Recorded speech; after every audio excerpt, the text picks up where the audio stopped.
स्वर्गीय ओम प्रकाश चौटाला जी के एक गांव में जा रहा हूं ताकि उनको श्रद्धांजलि दे सके।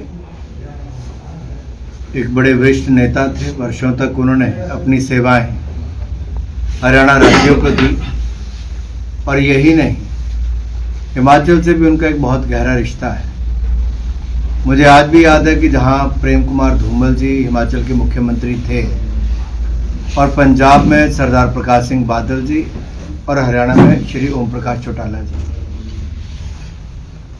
हिमाचल इन दोनों राज्यों में सबसे छोटा था, लेकिन दोनों राज्यों ने एक बड़े भाई की भूमिका सदा निभाई। जब जब प्रेम कुमार धूमल जी ने उनसे बातचीत की, तीनों अलग अलग दलों से थे, इनेलो था, अकाली दल था और भारतीय जनता पार्टी हिमाचल में थी। एक बार हरियाणा के ट्रांसपोर्ट मिनिस्टर शिमला आने लगे क्योंकि उनको लगता था कि हिमाचल की बहुत सारी गाड़ियां यहां से जाती, तो टैक्स का इशू था। तो धूमल जी ने चौटाला जी को फोन करके कहा कि हम छोटे भाई के नाते, हमारी तो लाइफलाइन जीवन रेखा ही सड़कें हैं, हमारे पास ट्रेन नहीं, कुछ नहीं, तो अगर हमारे ऊपर अगर आप इस तरह का टैक्स लगाओगे और हमारी बसों की संख्या कम करोगे तो हिमाचल के लोगों का नुकसान होगा। तो चौटाला साहब ने कहा कि मेरा मंत्री आएगा, चाय पी के वापस आ जाएगा।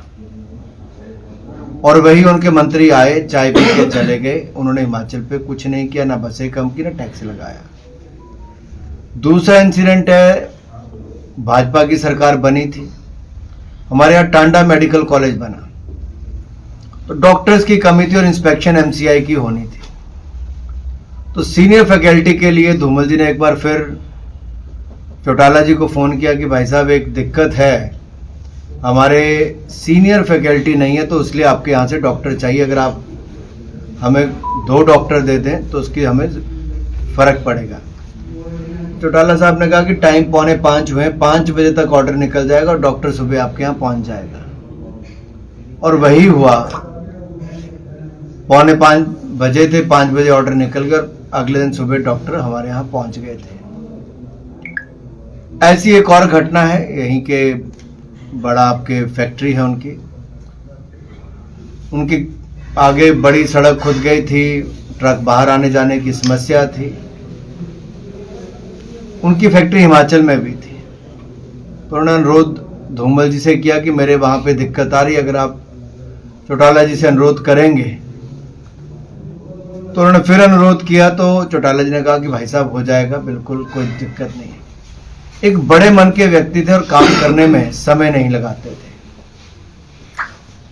ऐसे बहुत सारे उदाहरण, बहुत सारे किस्से मैं आपके सामने रख सकता हूं, उस नेता के जो काम करने में देरी नहीं लगाते थे और एक राज्य और दूसरे राज्य में अंतर उस तरह से नहीं देखते थे।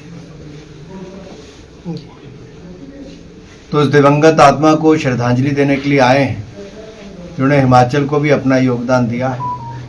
मैं अपने परिवार, अपनी पार्टी और अपने प्रदेश तीनों की ओर से ओम प्रकाश चौटाला जी को श्रद्धांजलि देने आया हूं।